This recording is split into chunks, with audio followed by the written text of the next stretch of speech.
Mais je pense que faire l'humour, c'est comme faire l'amour, ça dépend avec qui tu le fais pour que ce soit bien. Ouais. Et puis en plus, tu chopes beaucoup moins de maladies. Je travaille avec Aymeric Lompré et pour sa première à l'Européen, on a décidé avec sa production, c'était le 22 janvier 2019 et je pense que c'est une des dates dont je me souviendrai dans ma carrière le plus longtemps. Sa production m'avait dit, il faut que tu fasses quelque chose de grand, il faut vraiment qu'on marque vraiment l'arrivée d'Aymeric Lompré à l'Européen. On venait du Sentier des Halles. Je dis, bon, écoute, pas de problème. Et donc, j'envoie des invitations, je vide les rédactions. Tu as des journalistes, des programmateurs, vraiment professionnels. Il devait y avoir quasiment les 3/4 de la salle qui étaient des professionnels. Et on avait décidé de faire quelque chose d'absolument improbable.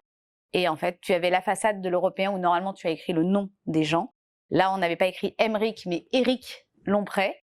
Et les gens rentraient, et là, on avait fait la grande surprise. Tu as un bar à l'Européen, c'était Blanche Gardin, déguisée en Blanche-Neige, qui tenait le bar, avec Christophe Fluder, qui est un humoriste de petite taille, qui était assis sur le bar avec une pancarte « On en cherche 6 autres pour une vanne ».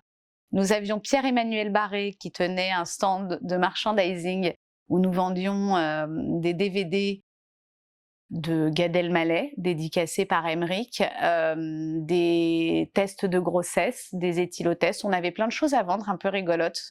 Et c'était Pierre-Emmanuel Barré qui tenait le stand de merchandising, avec un panneau « Tous les fonds seront reversés ». Point. Et on a commencé le spectacle, et à 15 minutes du spectacle, on n'avait pas prévenu le public. Monsieur Fraise est monté sur scène, coupant le spectacle d'Aymeric Lompré, en plein milieu. Et il restait 5 minutes sur scène en disant « Bah, Aymeric, on n'est pas jeudi? Non. On n'est pas vendredi? Non. On n'est pas samedi? Ah, c'est toi qui joues ce soir.